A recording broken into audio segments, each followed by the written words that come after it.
If you haven't applied the right game settings to college football, you're literally giving your opponents free wins. You're losing games that you should absolutely be winning. And it's not even just the gameplay settings. There's also visual settings that absolutely affect your success on the field, and most people have no clue about this. But don't worry, I'm here to help you. So what we're gonna do is we're gonna go to the main menu, we're gonna go to settings, we're gonna go into game settings. Now we're gonna start with gameplay stuff first, but there's visual settings and there's important coaching adjustments that literally will lose you games if you do not set them up right. So make sure to pay attention. We gotta start with passing settings first though. So under game options, you want to scroll all the way down to passing mechanics. This is where it all starts, passing the ball. Now there's a bunch of different passing types. There's revamped passing, placement and accuracy, and classic. You're asking yourself, Eric, which ones do I use? This is a good question because it's not just a simple answer. Classic, I would leave it alone. It's old school. It is the weakest passing setting. Revamped is something I do like quite a bit. It gives you better ball trajectory. It allows you to drop the ball into the bucket a little bit better. I think revamped is especially good if you are more of a dynasty player or a road to glory player. You want to play that more sim experience offline.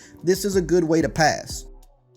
Now, if you use revamped passing, what you're going to want to do is make sure your pass lead increases on small, and you'll probably want to put your reticle speed up a little higher with revamped. I would say going on 15 is pretty good here. Now, the placement setting is also pretty good, but mainly if you just have a really good quarterback, like one of the top QBs in the game that has good passing abilities, placement can work, but the overall best most competitive setting is going to be placement and accuracy. If you're playing online, if you're more competitive style player, or you want the full control over passing, this is what you want to use. Now with this, you want to make sure that your pass lead increases on small. Now for your reticle speed, this is preference. People go from 5 typically all the way up to 12. That's kind of the range. I leave it on 7 as the default. I think that works the best. With this passing setting, it allows you to get perfect accuracy if you can time the meter in the blue. And this passing setting also allows you to do freeform passing with the left trigger or the L2 button, and it can just help you put the ball in the perfect spot.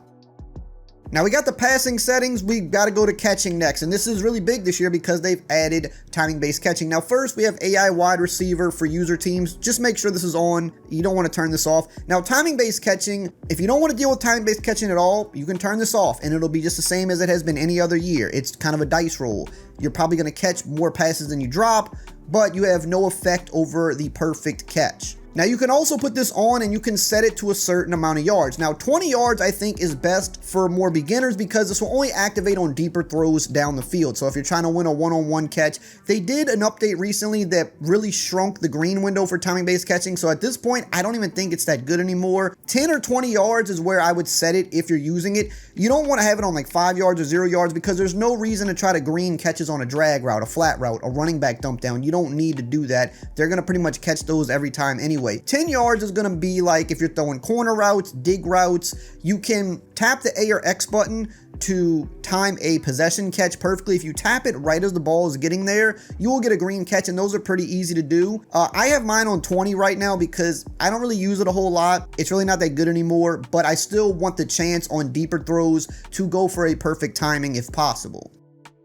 Now here's something really quick that a ton of people mess up. Please don't mess this up. Coin toss first choice. Always have it on kick. Why? Because you want to be receiving the ball in the second half. You want to have control going into the second half. Let's say you're up a touchdown and you're getting the ball in the second half. You know that you can control the clock. You can kind of slow it down. If you get simply just 3 points, a field goal, you're now up 2 possessions and you've made it significantly harder for your opponent to win. Or let's say you're down 17 points, 21 points. It's a lot, but if you get the ball first and you're able to score in a few plays, you're right back in the game. But this second setting here for coin toss is actually even more important. You want to make sure that your coin toss second choice is against win, because if you don't win the coin toss, well, you get the choice to select the win. You want to be against win because that means in the fourth quarter, if there is wind, it'll be at your back, meaning you can kick longer field goals when you have wind at your back. This can give you an extra 1 yard, maybe 3 yards on a field goal, and that could literally win you the game.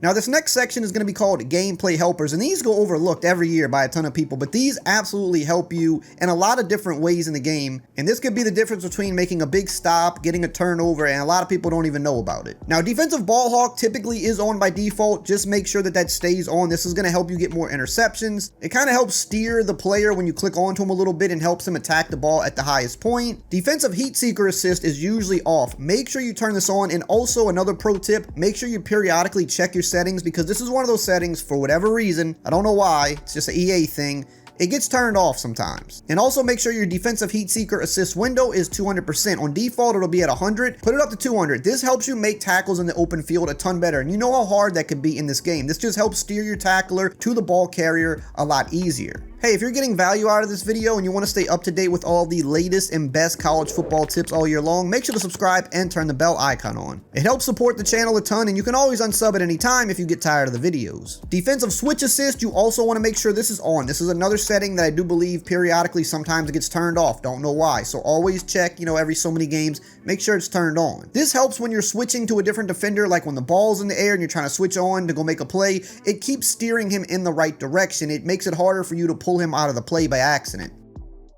And controlled play art is one that is really sneaky but helps a lot of people. You actually should turn this on. It's off by default, but what this will do is whatever player you're on defense, it'll show you what your assignment is. It'll show you your run fits. And this really helps if you're more of a beginner because it always reminds you exactly where you're supposed to be. If you're in a certain zone, it shows you exactly where you should be covering. If you're in a run fit, it tells you what your responsibility is. So you can notice this guy here on the outside, you can see that his fit is kind of protecting the outside here. So you know if they run the ball, this is where you need to stay. Whereas this guy right here, you can see that his run fit line is going in this gap. So if they run the ball, that's where you want to go with him and make sure that you maintain your gap integrity. Now this next one is really important. Please listen here. This is under gameplay helpers, but it might as well be like its own section in a way. Switch stick delay. Make sure this is on slight. You have moderate, you have disable. I would not disable it. This is one of the best features in the game. You should learn to use it. Switching players on the right stick. It's how you get more stops. But you don't want to put this on none. You want it on slight. And the reason is because if you're in the middle of adjusting a player and the offense snaps the ball, quicker than expected, you don't want to accidentally switch off the player by accident the second the ball snapped, taking you out of the play. So the slight delay here gives you like a little bit of a millisecond or so between the ball being snapped and you being able to actually switch. But once you start switching players, you can switch instantly. There's no delay in that, so don't have any fear there. This is just right when the ball is snapped. You don't want to accidentally switch too quickly if you're in the middle of making an adjustment. And really quickly, I do want to mention that we are still partnered with Civil.gg. If you play College Football 27 and you're tired of losing to random nonsense, losing dynasty games, or even just against your friends, this is the place to be. In the last 2 years, 96% of members say they've won more games simply just by joining. And inside, you'll get the exact schemes, full offensive and defensive guides that some of the best players run. And these are good for not only online, but for dynasty players as well. Use code ERIC for 30% off. Link is in the description and the pinned comment below. Now, everything we went over so far is really important, but some of these next ones you might laugh, but these are way more important than you think they are. So let's go to accessibility. Enlarge on-field graphics. Now this is something that I don't personally use, but it is extremely helpful for a lot of people. So let's look right here and we can see on the field, look at all the icons over our players. We can see the Y button, the B button, the X button. And if you're trying to go for a timing-based catch, you can see what the size of the meter is. Now, when you enlarge the on-field graphics, now I want you to notice how big they actually are. Now, for a lot of people, this is very helpful. Maybe they just don't see as well as other people. Maybe they're more of a beginner and it's harder for them to read the field. There's a lot going on. There's a lot of moving parts. This makes all the icons bigger so that they're impossible to miss. It also makes the catch meter much bigger as well, which makes it easier to time. Do not sleep on this setting because this one little visual thing alone can really up your game if you're having trouble seeing the field. Now this next one's kind of funny, but we're going to stay in the accessibility tab here. We're going to go all the way to the bottom. Force off motion blur. Now this is on no by default. A lot of people find that they play better with this actually on yes, which is going to disable the motion blur. Why? Well, the motion blur is just kind of distracting. A lot of people don't like it. It was added to these games a few years ago. A lot of people hate motion blur. Yes, it does make the game look more realistic, but it is distracting. And it's just kind of one of those funny things, but a lot of people swear by turning this off, they feel that it helps them play better. So it can't hurt. I would just turn it off unless you like the way it looks, but most people don't. Now stay with me here because I know this has happened to you. Have you ever been in a game and your camera accidentally changed right before the play and then you didn't know how to change it back, or you had trouble changing it back, or you got stuck in a bad camera? This happens a lot more than people think, but we can fix this. Under visual feedback, if you scroll down to cameras, there's a camera toggle that's on by default. You can turn this off. Now, when you turn this off, you cannot toggle your camera in game, so keep that in mind. But almost nobody does this. Most people have the camera they want to play at, and that's where they want to stay. But sometimes you accidentally hit the D-pad, you toggle the camera, especially if you're on defense, you don't want this to happen. So turn this off, but what you also need to make sure to do is you need to make sure that your offensive and defensive camera is set how you want. Now, most people play on standard. You know, some people will play on like a wide camera or something, all 22. You know, no one really plays on broadcast because that's psycho. But make sure that your camera is on the setting you want it to be on, and then turn your camera toggle off. You'll never have to worry about accidentally switching cameras, and that could literally lose you games. Now we tab over to coaching adjustments. Now what's new this year and is great is that you can set your coaching adjustments in the settings and they will stay that way every game. Now you can also change your coaching adjustments in game as well, which is great. Some things you want to adjust on the fly. You don't want them to always be the same, but there are some that you want to always be a certain way, and you can keep it there forever now. So let's talk about it. Now in our coaching adjustments, a lot of stuff we're going to keep on balanced or default, you know, like things like deep pass catching, intermediate pass catching, blocking. You want that stuff on balance because it's just truly the best way to leave it. Auto base protection, this is an important one. This is off by default. You don't want that because plays have built-in protections now. Some plays have half slides and all that stuff built in, but that really can leave you susceptible to giving up easy sacks, you know, somebody being unblocked, and you don't know that. So base and empty are kind of the two that most people use. Empty is going to be really good if people are using a lot of D-line stunts on you. I usually use base, but if I'm playing someone that is throwing a lot of D-line stunts at me, I'll switch it to empty. I can do that in the main menu. Here's an example here. I'm in practice mode, but you do the same thing in a game. You click your right analog stick in, brings up your coaching adjustments, so you can go and change these things on the fly in game as well. But I leave mine on base by default. Trust me, this right here, either one of these you want to use, this will prevent you from getting sacked at least a little bit more. Untarget user defender, I would say leave this off. Sometimes you want to put this on if someone's like using glitch blitzes with their user defender, but I think it's better to leave it off because it can hurt you in the run game. So I think for most people, leave it off is probably the best thing to do. Ball carrier, you keep that on balanced. You can turn it on conservative in game if you're up late and you just want to protect the ball, but mostly just leave it on balanced.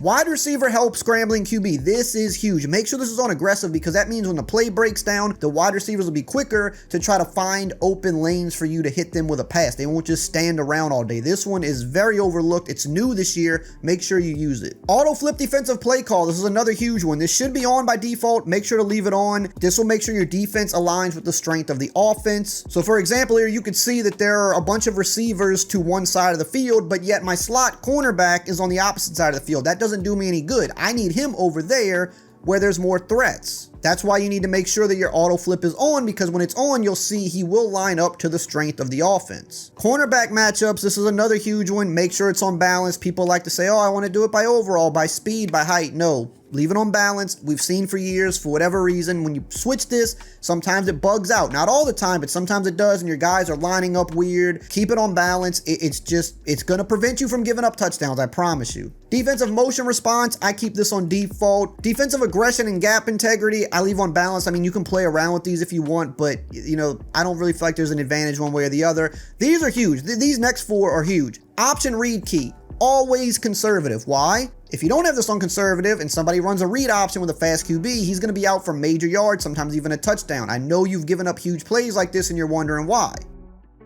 But when you put it on conservative, what you'll notice is that they're going to focus on the QB and he's literally going to lose yards. This right here will win you games when someone pulls this out in a big situation and they lose yards. Now your option pitch key, this goes on aggressive because this is for when they're running like a speed option where they're trying to pitch it to the running back. Now, yes, you can keep it with the quarterback. A lot of people don't do that. Smart players will read it and keep it with the QB if necessary, but most people just mindlessly want to pitch the ball. I even play like that. I want to pitch it when I run an option. This will have your defense better equipped to hit the running back in the backfield and he'll lose yards. Now for your RPO read and pass key, you want to also make sure these are both on conservative. This will help you better defend the pass against RPOs because again, just like the option we just talked about, when people run RPOs, they want to pass the ball. They want to throw the screen, the bubble, the flat route. They don't want to run it. They will run it sometimes, but they mainly want to throw it. This will put us in better positions to have our defense play the pass. Is this perfect? No, you will still give up some of those screens sometimes. That's just kind of how the game is, but you want to be in the best position to succeed and this will help you do that. Now all this other stuff right here, I mainly leave on balance and default. Sometimes you play around with safety depth and width. It is good to pinch your safety sometimes, especially if someone's running the ball a lot. You know, you can do this again in game. You can click the right stick in, pull up your adjustments. You can put your safeties in a pinch. This will kind of get them lined up a little more inside. It can help against the run, but more times than not, if you're a beginner, just keep this stuff on default. Zone strategy is an interesting one. This is on default. This is a new setting this year, but aggressive works really well. Now, yes, when you play aggressive, you can give up some bigger plays, but I find that more times than not, number one, a lot of people want to throw the ball short. They love spamming drags, flat routes, comeback routes. This helps against comeback routes because the deep thirds and like a cover 3, for example, will bite down a little harder on it. Yes, you can give up a bigger play doing this, but most people are trying to just spam the short routes anyway. And if you're playing a cover 3 or a cover 4, you still have some deep zones back there anyway. They might get a little more aggressive, but you're not going to just give up bombs all day. I do think aggressive is an interesting one, but if you want to be safe, you can obviously just leave this on default. But again, you can change this in-game in your coaching adjustments menu. So if you feel like you're in a situation where they're definitely going short, or you're playing someone that always goes short, then put it on aggressive and you'll be good to go. Now look, here's another one. Have you ever been beat by people that are just scrambling all day long? They're just scrambling and trying to have the play breakdown, run out with their QB trying to throw the ball. This is where plaster logic is good. You want to put this, in my opinion, on aggressive. You want to put your plaster trigger on OOP. That means when they leave the pocket, they're going to try to latch onto the receivers. And plaster time, in my opinion, you want to put this on aggressive. Now, yes, if you're playing someone that never scrambles, you can turn these back to default, but a lot of people want to scramble with the QB. They want to run out. So what this does is it better helps your defense, especially if you're playing zone. It helps them match onto the receivers and kind of play man-to-man when the QB runs out, breaks the pocket, and starts to move on the run. This helps so that they can be in better positions to defend the pass instead of just letting the receivers run into wide open lanes. They'll try to play man-to-man because they see that the QB's running and they're trying to make sure that they're rallying to the receivers and not letting them just get wide open. Now that you've got your settings in check, you're ready to learn about what to actually do on offense and on defense so that you can win games today. And you can find all of that information out in this video right here on the screen.